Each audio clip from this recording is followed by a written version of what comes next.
Good morning. It's time for Two Guys on Sports. I'm Larry Hazer. I'm Dick Olson. Good morning, Larry. Good morning, Dick. Well, another big win for the Warriors in high school football last Friday night. What a game. What a game. They played tonight. Well, we'll talk about the game a little bit, but, they only allowed a touchdown, and that was after a bad snap on a punt that went in the end zone, and Fall Creek took over around the 5-yard line, took it in for the first touchdown. But after that, Warrior defense was spectacular. Yeah, we talked about going into that game, stopping Fall Creek's passing game, and they did exactly that. 5 pass interceptions, Larry.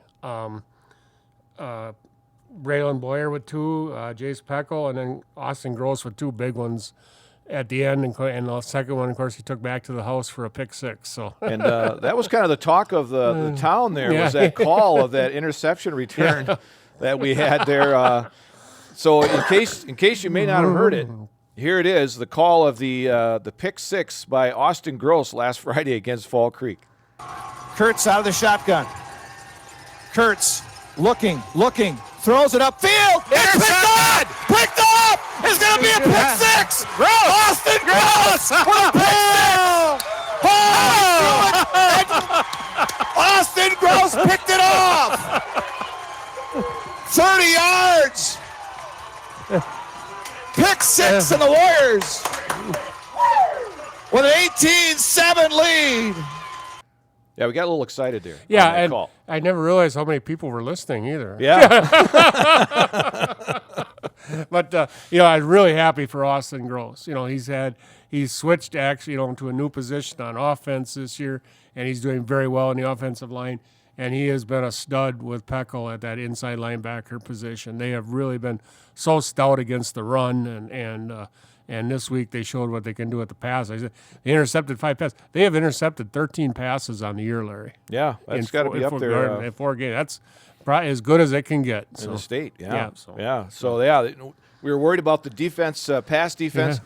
I think their quarterback, Kurtz, only completed 1 pass in the second half. Yeah, and the second half was really different, and I think the Warriors got a little more rush on him, but I think he targeted Steinke, his big guy outside, only once in the second half.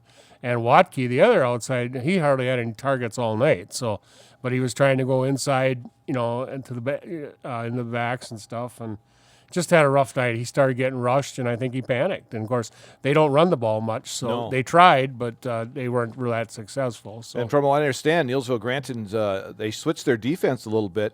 Yeah. So it's made it a little more difficult for Fall Creek to pass, and I think that may have surprised them a little bit. Yeah, I think so. I think what they were doing for the most part was the 2 outside guys, Gunnar Barth and Max Kretlow, were dropping back into coverage. Mm-hmm. So it's basically a 3-8, and a 3-5-3 or whatever you want to call it. But they use that bubble screens and short passes, and you put 5 guys across there, it's kind of tough to pass against. Right. And if they do complete them, they aren't going very far. And we talk about this defense for Neillsville Granton. 2 games into the conference season, and they've only allowed 13 points. Yep. And like I said, the one, Fall Creek got in the end zone, but it was a 5-yard drive. So, right, yeah. And Durant had a legitimate drive, and that was the first drive of the game. So the last 7.5 quarters of defense have been very impressive. Very impressive. And they will have to continue to be impressive as they take on Mondovi in Mondovi this week. In Mondovi, you look at the latest WisSports.net coaches poll, and they are ranked 4th in the state in Division 6. Yeah, it went up to Stanley Boyd, big win. I believe it was 36-14, and they're fairly, they're for a team in this area, Larry. They average 200 yards rushing, 90 yards passing. So, they are going to be the run. Jake Lindsay, their quarterback, is their second leading rusher behind Peyton Snyder, and that just goes what they did the last few years with Faulkner and Dawson Rudd. Right. But Lindsay is 24 for 40 in passing, so he's fairly respectable, 60%. But I don't think it's a lot. And Austin Remington's had 9 receptions for 134 yards. So, they do pass a little more than most teams, but they still want to run the ball first. So. And Neillsville, as far as scoring-wise, Neillsville has more points as far as scoring than Mondovi does.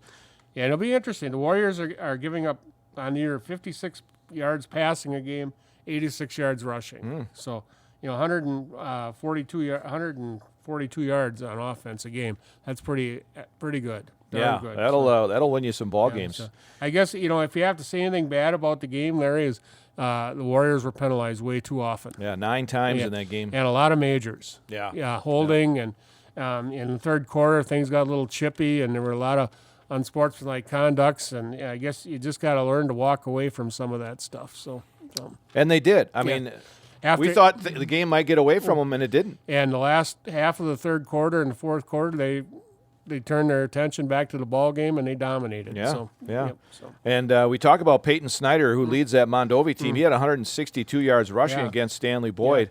Yeah, you see his stats, 74 for 353, and people go, well, that's not that great. These are only 3 games of stats. They got a forfeit the third week from Osseo Fairchild. So, Right. so he and Lindsay's stat, Lindsay has 347 yards on it. So they're both averaging well over 100 yards a game rushing. So Yeah, they could easily have over 400 yards. Oh, yeah. Again, if they'd have played Osseo, who knows? You know, Right, so, right.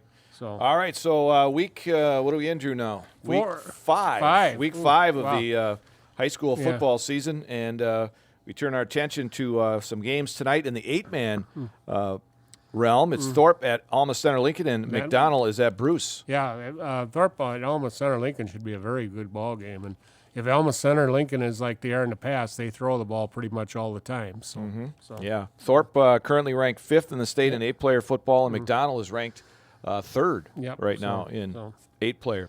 So tomorrow night we have Neillsville Granton at Mondovi on 92.7 WPKG. 6:35 is a pregame. And there are some big games, Oh. not just in the Clover Belt, but you go to the Merriwood Conference. Now, Wow. you start off with, of course, Edgar at Colby. Yeah, We all thought this would be the big one.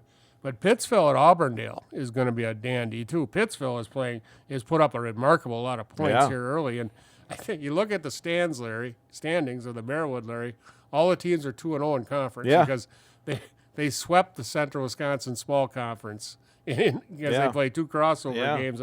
And I'll tell you what, none of those games were even close. No, I no. said, Assumption we thought was going to be a bell ringer for Central Wisconsin. Marathon, who's you don't want to say, but they're probably the 4th, 5th, or 6th place team in that in the Merriwood. They beat Assumption 48-7. So, Yeah. So yeah. And Marathon's at Abbotsford. yes, and Abbotsford playing extremely well also. Yeah. So Like you said, all those Yeah. teams are 2-0 in the Yeah. conference. So Yeah. some big matchups there in that Merriwood Conference coming up this week. DC Everest at Stevens Point in the Wisconsin Valley. that should be a game that could go a long way deciding who's the champion over there. Stevens Point's playing very well, as is DC Everest. So The other games in the Clover Belt Conference, Regis at Fall Creek, Elk Mound at Durand, and Stanley Boyd is at Osseo Fairchild. that Regis tomorrow Fall night. Creek game could be pretty good. Yeah, Regis on the grass. Yep, you bet. So, and maybe, in Fall Creek with a little chip on their shoulder after losing 2 in a row. So, Yeah, so right. Yep. Wausau West is at Marshfield. That game is on 92.3 WOSQ starting at 6:30. Wausau West, another team who's in the thick of it over in Yeah. the valley, too. Yep. So, Yep. All right, so that's what's coming up here this weekend for high school football. A lot of it on the schedule again. yep. And again, we'll have Mondovi and Neillsville Yeah, Granton. and I said this it kind of gives you goosebumps, Larry. This, since I've been with you, this may be the biggest game the Warriors have had since I've been working with you. So, In case you're not familiar, Yeah. Neillsville Granton 3-1, Mondovi 4-0. Yep. Both teams Yeah. 2-0 in the conference. So yeah, And I'll tell you what, you want a seat at Mondovi, you get there early. I Yeah. said, well, a lot of the Mondovi crowd is in their seat before we get there. yeah. You know, They it's- have a lot of people there. Yeah, It's a big time. It's a nice place to play too. So it's a nice yeah. place to It should play. be an interesting and a Yeah. good ball game on bet. Friday night, tomorrow night. On 92.7 WPKG. Girls volleyball, they finally got the conference season underway. Yeah, Warriors went up to Greenwood, and I believe they went 3-0. Yep. I watched the first 2 games, and I thought the way those 2 went, the third game was going to be pretty much Probably the a same. little closer than Coach Opel wanted them Yeah. to be, but Yeah. but they did get 3 and get the first win in the conference. Columbus Catholic beating Loyal 3-0. Colby and Gilman had a close one, 3-2. Colby winning, and maybe a surprise Owen Withey over Spencer. Yeah, I thought Spencer probably would be up there in the top 3 of the conference, with Columbus and Neillsville, but Owen Withey, who knows? Maybe they're coming. They've had a lot of young gals playing basketball and Yeah. volleyball, and those girls are getting. I know there's a couple of Weiler girls that have played basketball the last couple of years, And those girls are getting up there. Maybe they're coming of age too up there a little bit, turning the tide of it on with you in girls sports a little bit. Yeah, so. yeah. It's been They've been a down. few years down now. Down. So. Neillsville will be at Assumption for Tonight. girls volleyball. Yeah, tonight. that should be a good test over there. Assumption usually very good, and they are playing an invitational Saturday, and I think it's at West Salem Bangor. Okay.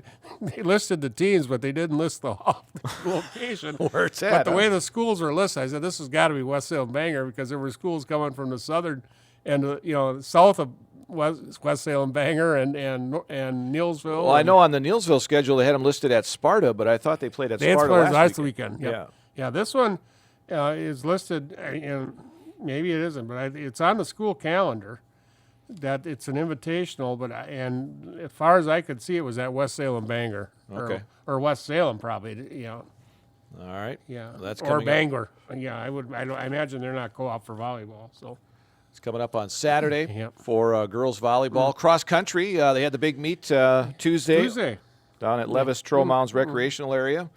And Bangor, speaking of Bangor, they took first for the boys. Okay.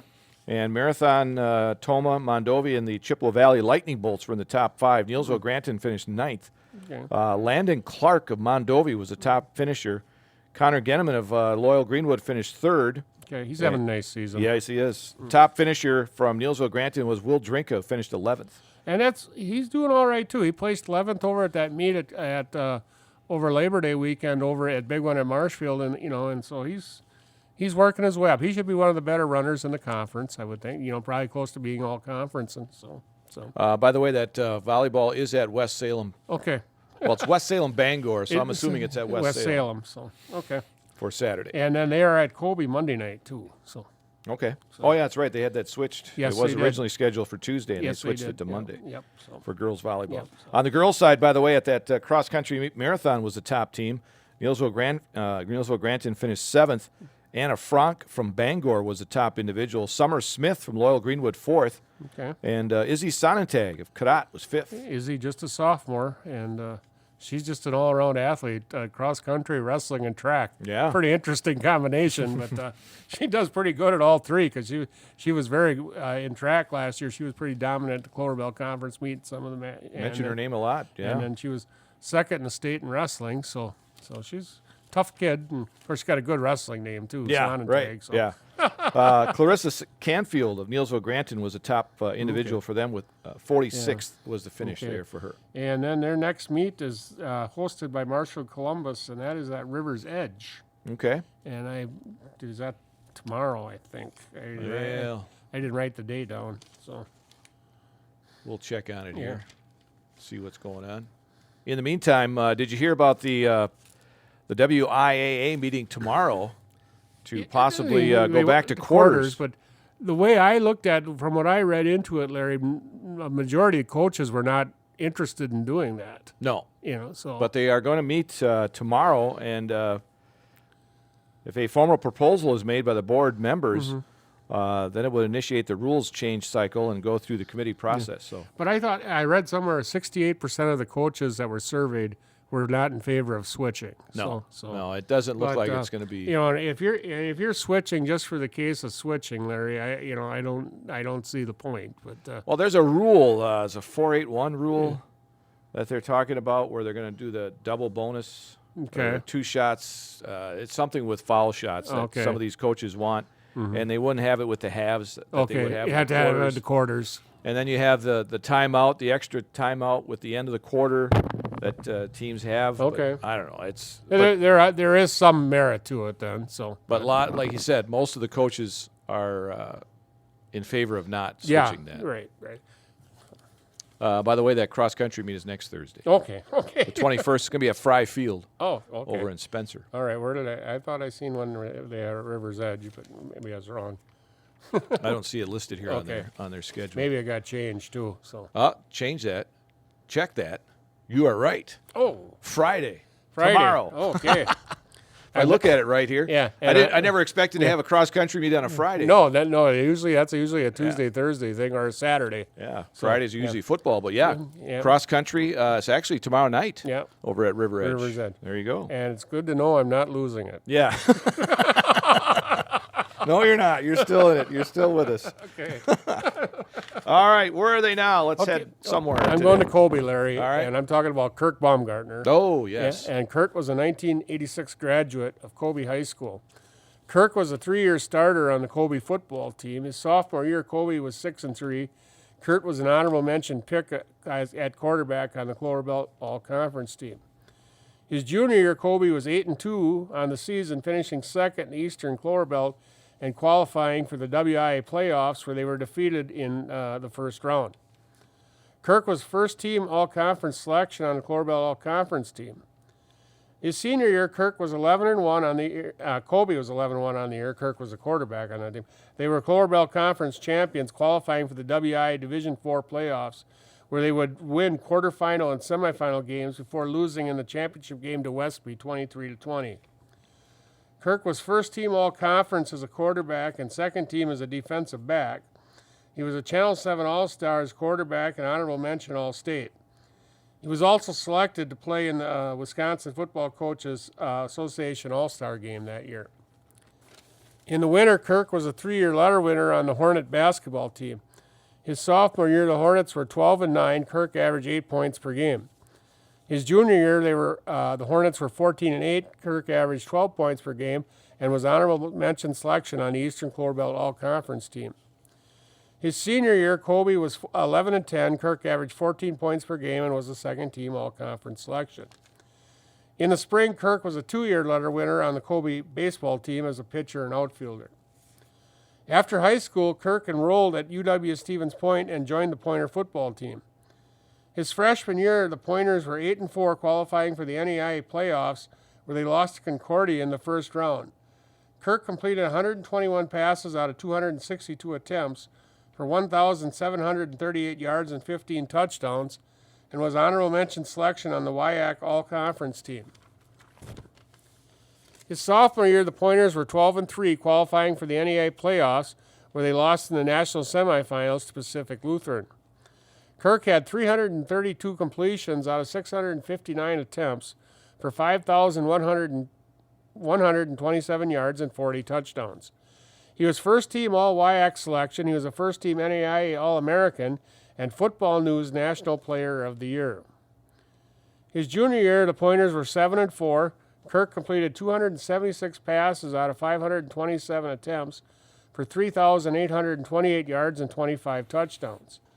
He was a first-team All-WIAC and WIAC Player of the Year and NAIA first-team All-American.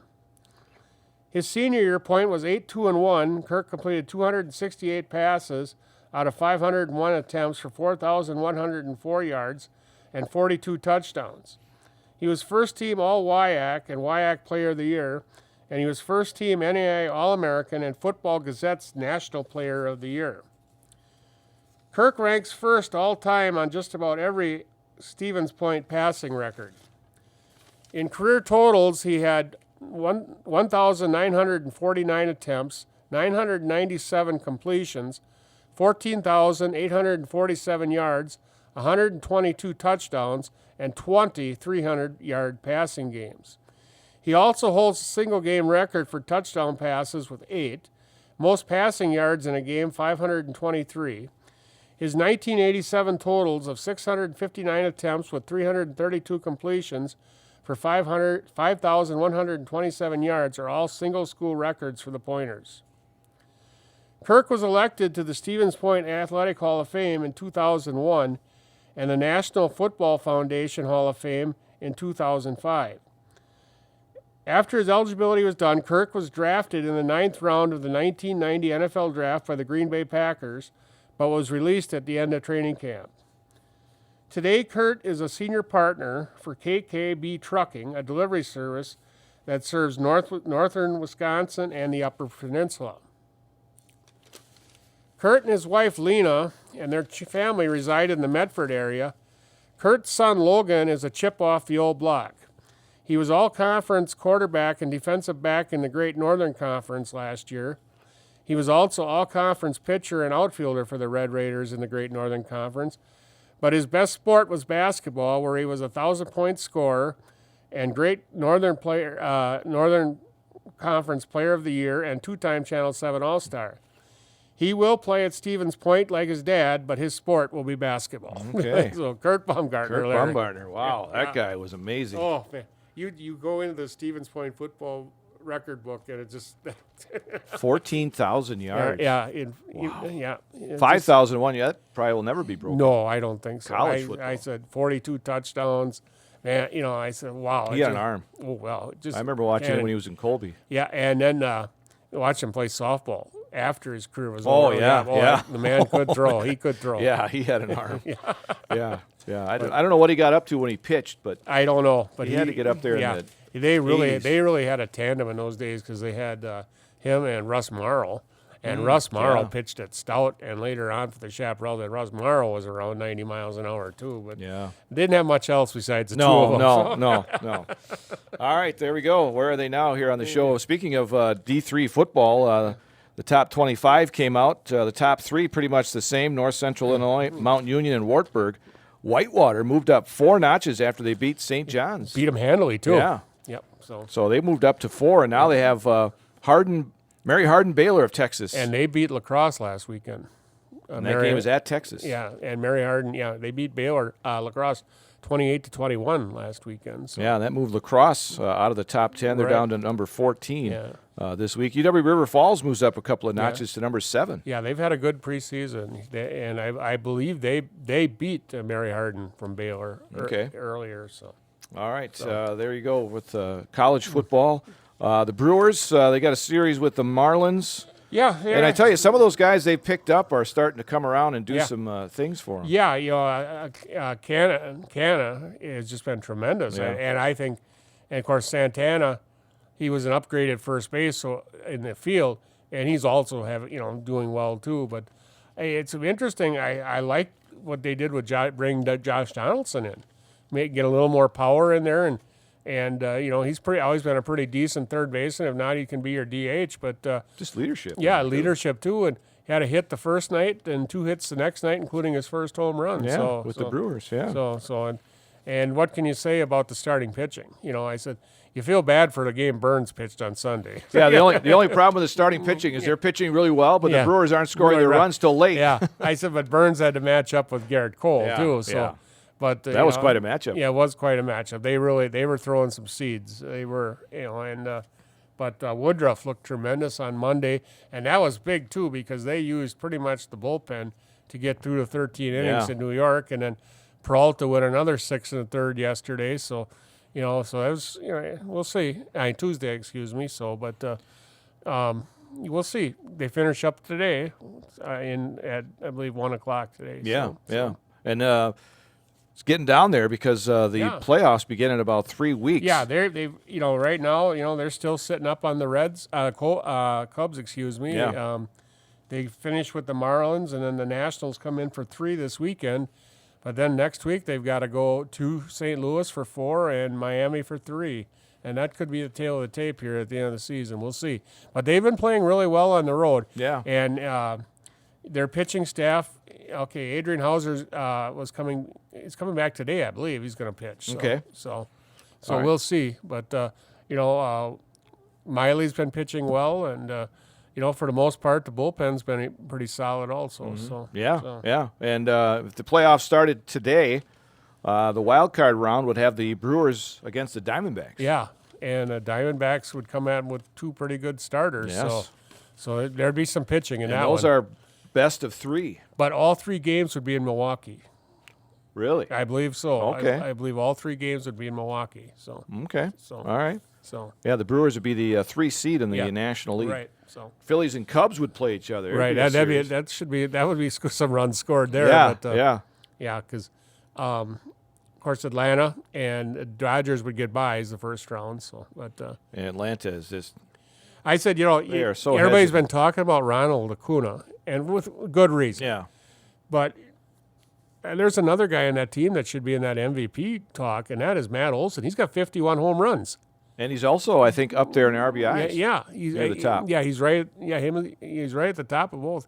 Yeah, and he hits about 280, and he's been solid. And Yeah, he's really got to be up there. Yeah, so. If his name isn't mentioned, there's But something they've wrong. got, like Spencer Strider is leading. He's leading them in the league in strikeouts, and They've got everything. yeah, they're you just hope they have a bad week in the playoffs. But it's a very deep lineup too. It is, very yes. deep lineup. So Yep. when you got Arcia playing shortstop, and he hits 8th or 9th, and he made the All-Star game. So hit better than he ever did with Milwaukee too. By the way, so. Right. Yeah. Yeah. Well, change the scenery sometimes. It That does. happens. It exactly. And, Willie Adames has come in and fit the bill Right. there, too. So, Yep. So. How about the big news? Of course, Monday night, Aaron Rodgers, 4 snaps, and he goes out with the Achilles injury. Yeah, I said, isn't that something? I looked at a lot of social media, and I've seen the word karma more than once. But but you feel bad for the Yeah. guy. I said, but, from the Jets standpoint, you got a 40-year-old, or almost 40, he'll be 40 in December, playing on artificial turf. And Buffalo is not stupid. They came after him. Oh, yeah. They know that the weak part of the New York Jets team is their offensive line. And they came after him big time. They did. So. Yeah, and that was one of the few plays I seen that night was when he got hurt, Yeah. and I didn't even know he got hurt. He got sacked. Yeah, and he sat down. He got Yeah. up, and then he sat down, and then next thing, he was fair. They had an arm around him, but it wasn't like they carried him off the field either. And But from what I understand, if you tear your Achilles, Yeah. it's one of those things that they can figure out within 5 seconds. yeah. And I think they knew already that it happened. And at the end of the first quarter, I forget the gal's name, the sideline reporter, but she did talk to Robert Saleh, and you could tell he knew by then already. yeah, they already knew. But But the thing with the Packers now is that they will get a second-round pick instead of yeah. a first-round pick. next year. So, but hopefully, Jack Wilson has a terrible year, and it could be a high second-round pick. So, but I said, I tell you what, Larry, that defense of theirs is tremendous. It is. You It'll know, keep him in a lot of And games. Zach Wilson does not have to win games. No. They've got a good. They still have Dalvin Cook and Brees. What's Brees' the other? Brees, Wilson. I want don't to say know. Hall, but that ain't right. Ball. Yeah, it is. Is Brees Ball. Two excellent running backs. So Zach doesn't have. No. I said I came up with this scenario Tuesday. Okay, what if Zach Wilson would take him to the Super Bowl? What do you do with Aaron Rodgers then? Yeah, and then you can't say what would have been. Yeah, right. Yeah. Because that's what they wanted him to Yeah, do. right. But I said, when you rupture an Achilles tendon, it's a year to come back. Yeah. He's going to be 41, almost 41 then. So but And who knows how the rehab's going to go at his age. but knowing Aaron Rodgers, he's going to show people. And I'm sure. I think he's going to really get into this rehab, and I would not be surprised to see him back out there starting the opener next year again. So. And then the talk came out that should the Jets go after another quarterback, but it's like I don't get what you're. Yeah, right away. Oh, should Tom Brady come out of retirement? And How is he gonna? yeah, and then Phillip Rivers. Well, you know how long it would take Phillip Rivers to get ready? By then, the season is going to be. Just keep the guy you got. Yeah, they have Tim Boyle on their practice squad. Tim Boyle was a backup for the Packers. Yeah. He's not a bad quarterback. Is he? No, he's not. Aaron Well, Rodgers. none of them are going to fit No, Rodgers. no. Fit in where he. But was. I said, you bring somebody in. I thought Zach Wilson did okay the other night because that game plan was all for Aaron Rodgers' strengths. Nathaniel Hackett had to come up with some pretty good plays to make the end. And it was nothing spectacular, but, he made some nice throws on, and of course, it didn't hurt that Josh Allen was giving him all the breaks either, but. Yeah, he played one of his worst games. Wow, yeah, I couldn't understand the way he was throwing the ball, and then he scrambled on a 3rd and 8, and he got about 2 yards downfield, and then he tried to hurdle a guy. Yeah. I said, all he's asking for there is to get hurt. So, Yep. So. Yep. well. Week 2 of the NFL season starts tonight. Yeah. The first Thursday night game, Should be Minnesota a at good Philadelphia. one here too. Should be a good one here. Minnesota at Philadelphia. So. I was surprised a little bit. Minnesota losing to Tampa Bay at home. Yeah, especially they really do well in openers at home, and you thought Tampa Bay with Baker Mayfield at quarterback, but actually Baker Mayfield played pretty decently. Yeah. Here's another one. He played with himself. They run the ball pretty good, and they still have a pretty decent defense too. So Yeah. so, yeah. but- I think probably the best game of the weekend is going to be Kansas City at Jacksonville. That should be a good one. I like San Francisco at the LA Rams too. Yeah, San Francisco though, boy, they look tough. Oof. They look But good. the Rams went up to Seattle. That kind of they shocked people. They did. Yeah, you're right. So I didn't think that would happen. I said I originally looked at the Jets in Dallas. Yeah. But I don't know if you watched the game Sunday night with the Giants in Dallas. Well, as far as I could stay awake, it was, But they after were a while, just it's teeing just off, and oh man, and I think they're going to do the same thing with the Jets too. Yeah, They come at you 5-6 deep, and yes, you can double team Micah Parsons, but there's a lot of other guys there, that's going to be pretty tough for the Jets down there. So, but yeah, that Kansas City Jacksonville game should be dandy. Jacksonville I think is pretty good. They're pretty legit. Yeah, They're legit. and it's at Jacksonville. Yeah. In Kansas City, they're still licking their wounds from losing to Detroit. They're going to get Chris Jones back this Yeah. week, but how many plays is he going to play? Right. I don't know about Kelsey. Hey, it didn't sound like he was going to be back I haven't yet. seen the injury report this week. So, No. but Jacksonville's got a lot to prove. Yeah. They want to be mentioned in the same sentence with. I said normally when I talk about the AFC, I talk about Kansas City, Buffalo, and Cincinnati. Well, they all lost They all last week. lost. Yeah, all of them lost. Yeah. But and Jacksonville wants to get mentioned with those people. 'Cause Right. and Here's your chance. You bet. So Packers, by the way, are favored by a point and a half. okay. The latest spread I saw against Okay. Atlanta. Well, Atlanta gets 3 for home team. So Yeah. So but I said I liked the way they came out. Jordan Love, he played with himself. He was fairly accurate, but little nerves there too. But and he didn't have his big weapon Watson. But I tell you, I think the Bears were kind of surprised a little bit I about think how so. that happened. I was really impressed with the Packers' speed on defense, Larry, and then also how many rookies contributed. Lucas Van Ness had a sack. Luke Musgrave, 3 receptions, 50 yards. Jaden Reed, 2 receptions, 48 yards. 3 punt returns. He had a nice punt return for 35 yards there, too. okay. So, and then Dan Whalen, 5 punts, 49.8 yard average. And then Anders Carlson, 5 extra points and a 52-yard field goal that was, I think, been good from 65. Oh, really? I didn't see it at all. He nailed it. He Wow, nailed it. good for So, him. Nailed it. Because he So- struggled a little bit in the preseason. Yes, he did. Yeah, but that field goal was right down the middle, and all the extra points are right down the middle also. So Good for so him. yeah, I was really impressed with their rookies, and hopefully, I said the only negatives that came out of it, on a touchdown pass, Andrew Jones came up with a hamstring problem. Yeah. Hopefully that doesn't linger, and then the linebacker Quay Walker. Quay Walker. In the concussion protocol. Yeah, he got hit pretty hard when he got in the end zone. He there. wanted the goal line, but he Yeah, paid for it. yeah, he so- paid for it. But that was a pretty impressive run Yes, after it was. It was. Very good. So, All right. Anything else? to add just here? the Badgers struggled big time out in Pullman, Washington, losing 31-22. But I thought Mordecai played a lot better in the second half, 25 for 40 total, 278, but couldn't run the ball, and 19 carries and 69 yards between Malusi and Allen, and they're not going to win games doing that. No, that was quite the atmosphere out there in Washington. Yeah, they came after him, and Badger offensive line looked like they were stuck in their shoes in the first Yeah, half, so yeah. which is not like a Badger offensive line. So No, they you got who do they got this weekend? Georgia Southern, Georgia Southern. and that is at 11 o'clock start Saturday, and that is on the Big Ten Network. All right. So.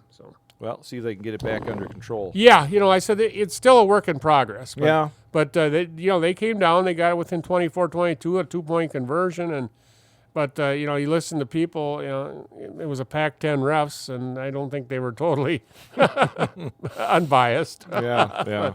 It is what it is. So, Yeah. So Yep. All right. Again, high school football, big game in the Clover Bell tomorrow night. Neilsville Granton at Mondovi. Game time, it's 7 o'clock, 6:35 for pregame on 92.7 WPKG. And don't forget, you can also get us online. I know a lot of people didn't realize we streamed it and got on. So 92.7 WPKG.com. Yeah, we had people from Georgia and Maryland and places like that. Butternut. Yeah, Butternut. Yeah. So, get online and listen up. Hopefully you're going to have a good game tomorrow night. I hopefully the Warriors are taking them one at a time, and Mondovi this week, and it's going to be tough over there. Mondovi gets fired up playing at home. They're a good ball club, but if the Warriors play the way they've been, they're going to be right there. Yeah. So. All right, that'll do it for Two Guys on Sports for this week. I'm Larry Hazer. I'm Dick Olson. We'll talk to you next week.